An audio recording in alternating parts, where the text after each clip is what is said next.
What up, y'all, my Select Play Select viewers? My name is Gold Mountain. In this episode, we're actually in Singapore. This is a Singapore special, and why I'm here to play a bunch of games, a bunch of pre-built games that are coming out very, very soon. But first of all, if you look behind me, I'm actually in a LAN bar. It's the eMax in Singapore, and because there's a lot of MMO games out there, well, one actually really interests me, and this one's got to be the new one from Wargaming.net, World of Warplanes. So anyways, let's just check it out. Number one. Alright guys, right now I'm with Jasper Nicolas, the general manager of Wargaming.net Asia Pacific, and he's kind enough to come down on his busy schedule in a crazy taxi, come over here to give us a little talk about the game. Now, honestly, it's my pleasure to be able to do this first of all, but we just got 5 questions and we're just going to talk about it just to get some more interest in this great game. So here we go. So the first question now is that I really want to know how the World of Warplanes ties in with your World of War universe. I mean, you've got your tanks and so on and so forth, and battleships, but also, like, I saw on the forums, people were kind of like, well, will there be, you know, like tank versus plane action and so on, you know what I mean, right? So what's going to go on? It's quite interesting for us as well how things are developing, but just to give you a background on it, we started with World of Tanks, and obviously it's been a great success worldwide, and we wanted to follow it up with an equally stronger title. So the next best thing for us was to focus on aerial warfare.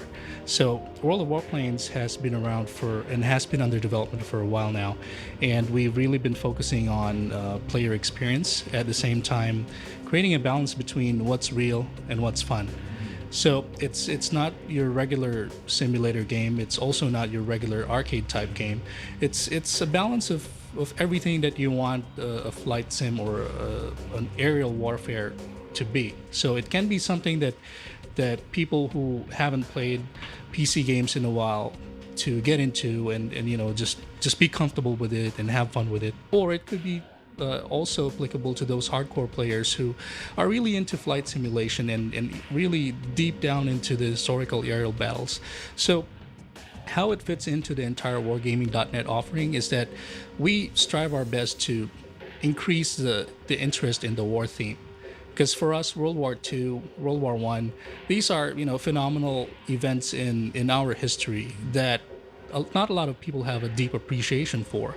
And what we've done is we've turned the interest in World War II or the interest in warfare into something that can be a lot entertaining. Instead of just focusing on the damage or focusing on the destruction, we try to channel everybody's rage and everybody's energies into just getting into healthy battles. And that's what it's all about. That's actually really cool, the fact that you take the negativity and you guys turn it into a positivity and actually make it into a very fun franchise. And that being said, I mean, like, you were talking about balance earlier, and I think that's very interesting because there is a very fine line between a complete, really super nerdy flight sim and then a complete bro arcade game. I mean, how do you guys find that balance, especially with something like this, to keep the authenticity of the planes that you guys have with all the engines, the aerodynamics and stuff like that, but without detracting from the actual fact that it should be fun because it is a game? What's the design philosophy behind that? Well, as a developer, we've been around, not a lot of people notice, but we've been around as a developer for about close to 15 years now. We're actually celebrating our 15th year anniversary this coming August. And our development history has been very deep. We've been developing games for a very long time, and there's no other secret except that you have to focus on developing a game that's centered towards user experience. And that's what we've done over the course of the past couple of months and year is to focus on what the users feel about the game.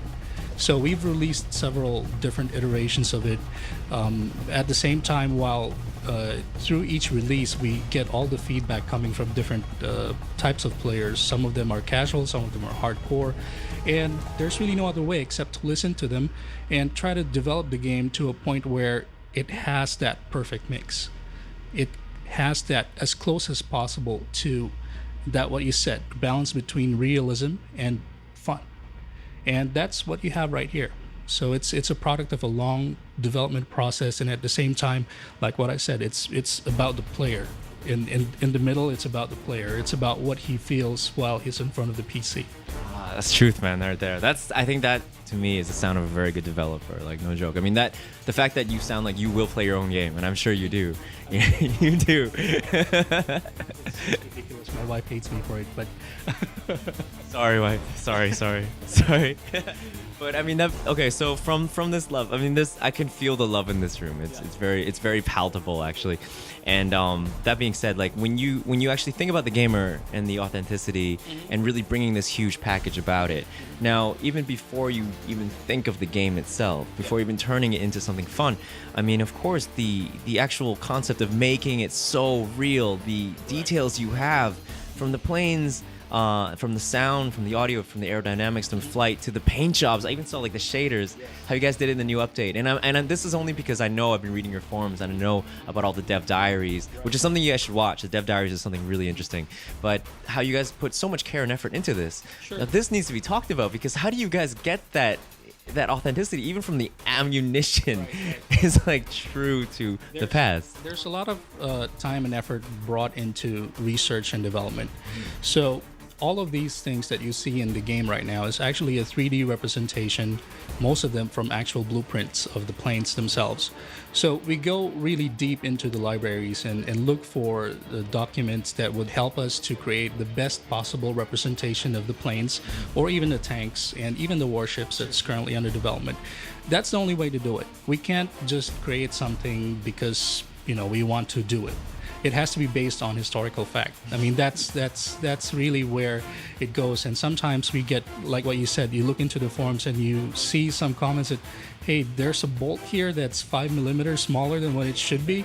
And, people are really very concerned about that. So that being said, we, like I told you earlier, we put a lot of time and effort into getting into the depth of what is historically sound. What did these planes look like when they were produced, and how were they like when they were conceptualized? So there are some tanks, some planes that are actually prototypes. So they never saw the light of production, but they were very well designed, very well drawn. So those we put into the game, like the mouse, for example, for World of Tanks. And players are enjoying it. So it's the same thing for World of Warplanes, same thing for World of Warships. We put a lot of time and really huge effort into making sure that we do our research and we represent it properly. Okay, that being said, I know you said it's all about realism and stuff like that, but in April Fools, that's completely off the other path. Now you had UFOs and zombies and stuff like this. Would this actually be perhaps a tangent or a different direction in the future? Because I think people enjoyed that. I think that's pretty cool. It was really a great experience, and I think people had a great laugh about it. And at the same time, there's still a lot of people talking about it inside the game, and I see them that, hey, I can't wait for the zombies to come out, and people will troll them like, hey, dude, that was an April Fool's joke, and they're like, no, it was real. The developers were talking about it. But yeah, these are the things that we try to bring into the table. We try to entertain people in different ways. And you ask me if it's ever going to be done, I don't know. We try to challenge ourselves every time we think about great concepts. We seriously sit down with management team, sit down with every aspect of production and development, and ask everybody the same questions. Can we do it? Is it worthwhile to do it? And at the end of the day, like I said earlier, if it's about enriching the player's experience, then we can strike a balance of whether it's feasible, whether it's it can be done, and what kind of time frame we need in order to do it. Then we'll probably do it. It really depends on what makes sense to the players and to us as a developer and publisher. I had one thing actually just off the top of my head when I was playing earlier, was that every time I died, somehow maybe I got brainwashed by Hollywood movies. I think I just wanted to reach out like a sentimental dude and touch the photo of my girlfriend as I crashed. Like, no, Martha. There's a lot of cinematics that can be done. In fact, as part of the April Fool's celebration, we actually put angel tanks inside the game. So if you were playing World of Tanks, the moment that your tank died, a silhouette of an angel tank would be flying out. And it's one of those cool things. But yeah, that's actually a great idea. So during the war, there's actually a lot of things that you don't see in the game, like photo of your girlfriend, photo of your family. And this really happened, I don't know. Maybe we can take it and put it into development. I'll take your comment. The dev's gonna hate me.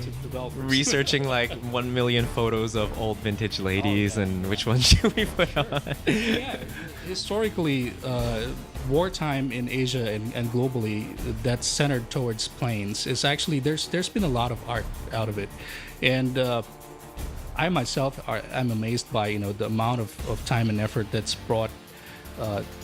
been brought into that specific era of how people are just trying to strengthen their spirits to keep at it, because war is war. It's scary, and it's destructive, and like what you said earlier, we try to make a spin, try to create something positive out of a negative thing that happened in history.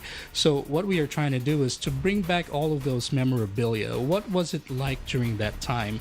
I mean, there are different types of art that came out during that time that was focused and centered on the lives of pilots. How did pilots become celebrities? I mean, these dogfight heroes, for example, how did they become celebrities? Why did they become symbols of sacrifice, symbols of, great ability and heroism?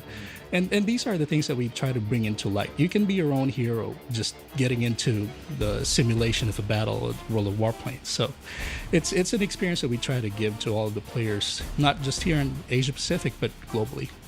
I can definitely see that. I mean, when I think it's really interesting that you bring up the whole point about really taking something as horrible as war, perhaps, and then making it into entertainment. Yep. But the fact that if you're playing a game like this, and with the realistic detail that you place into it, and the experience for a gamer, especially when you have friends, your squad mates, your squadron members, in a way, you do feel the valor, because you see people, now that the NDA has been lifted, and people have been sharing their experiences, right?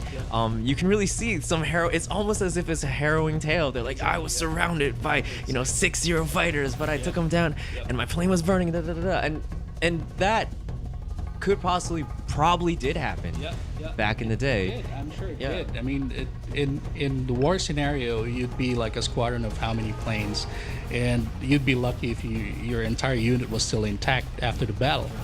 But more often than not, that's not true. I mean, you go into a battle and you're lucky if you survive as well. But yeah, you take out that experience, that level of exhilaration, the feeling that you get of accomplishment about being able to fly a plane even if you're not a pilot. I mean, a lot of us as kids growing up, we'd look into the skies, we'd see planes, and we're like, oh, when I grow up, I want to be a pilot. But do we ever do it? No. So this is the closest that you can get into, getting that kind of experience. That's great. I mean, well, one last thing then, that being said, with all this new direction, and you have your planes, your boats, and your tanks, right? And I know in this game there's already 100 planes, but definitely there's going to be a lot more planes and per nation and stuff like that. But when it gets to it, at the very end, where do you see so far wargaming? This is just predictive, right? Where do you see the next generation of these wargaming games going? Right. Well, we have started something good, I think, in World of Tanks, where there's more than 55 million players playing the game right now, and even here in Asia Pacific, our server population continues to grow every day. There's a lot of great experiences coming from the players themselves. I've actually observed the growth of the Asia Pacific cluster. I'm calling it Asia Pacific now, but it used to be known as Southeast Asia only, because originally when we came here, we were just thinking about the Southeast Asian countries. But lo and behold, a year after we launched, we have Australia, New Zealand, Indonesia, Taiwan, Hong Kong, and even Japanese players are playing in our server. And now I can't call it Southeast Asia anymore because that's no longer relevant. So we're calling it Asia Pacific server.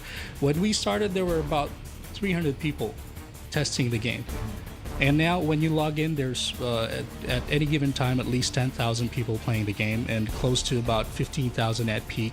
Very recently, this past weekend, we hit more than 15,000 players playing it.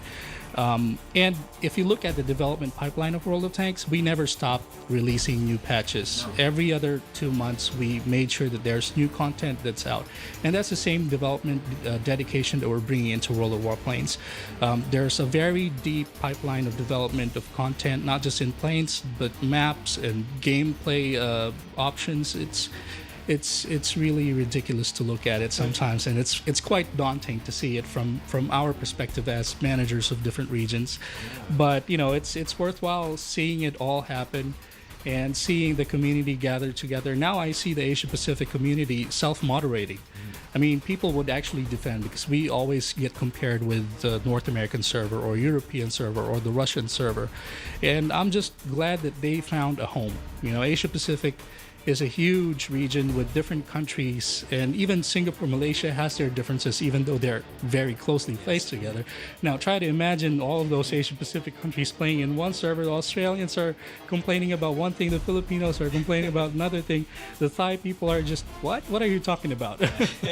But you know, it brings out the best in everybody. And like I said, it's all about entertainment. When you get into the game, you try to de-stress. You try to feel something good about yourself, which is your ability in taking a game and being good at it. And that's what we enable people to have. That's fantastic, actually. Thank you very much. I mean, I think, you know, one last question I just want to know. Right now, okay, so closed beta is now open, right? Technically speaking, it's all good. And so when can people actually say, just jump in? They can jump in any time now, right? For people who haven't joined all these millions of players. Right. For World of Tanks, it's already commercially available. But for World of Warplanes, we're still preparing it for a global release. And even we're not even sure if we're really doing a full global release to cover all of the countries. But that being said, we're taking plans into consideration about when we're going to turn it on, for example, for the US market, the European market, the Russian market, and the Asia Pacific market. So we're moving heaven and earth to try to make sure that it's globally available for everybody to just jump into the game, be able to play it. And that's why our offering is really not just the games themselves, but the wargaming.net universe, where your account can be used as a single sign-on for all of the content, whether it's World of Warplanes, World of Tanks, World of Warships, or any other game that we put into different platforms. So, you know, I can't safely say a specific date, but, you know, everybody just keep tuned and, you know, just try to get into the testing phase if you want to. That being said, I really want to say that I appreciate actually all the testers that you've had jumping on board on this. This to me is something that I think is far more interesting than a lot of things in gaming right now. Yep. That your community of people is actually just going through it, as you say, the people who are looking at that 5mm bowl, they're just going through the hours of dedication that you guys have had put into this game. Yep. And to make this man happy, to bring you a game, it's very admirable. So I think that's very cool. Thank you so much. No, Appreciate it. no, thank you. It's people like you who bring into, you know, the light of what we do. Not a lot of people would find out if you don't ask us a question. So thank you so much. No, thank you, Mr. Nicholas. pleasure. Appreciate Thank it. you so much. There you have it. Wargaming.net, Mr. Jasper Nicolas, General Manager, Asia Pacific.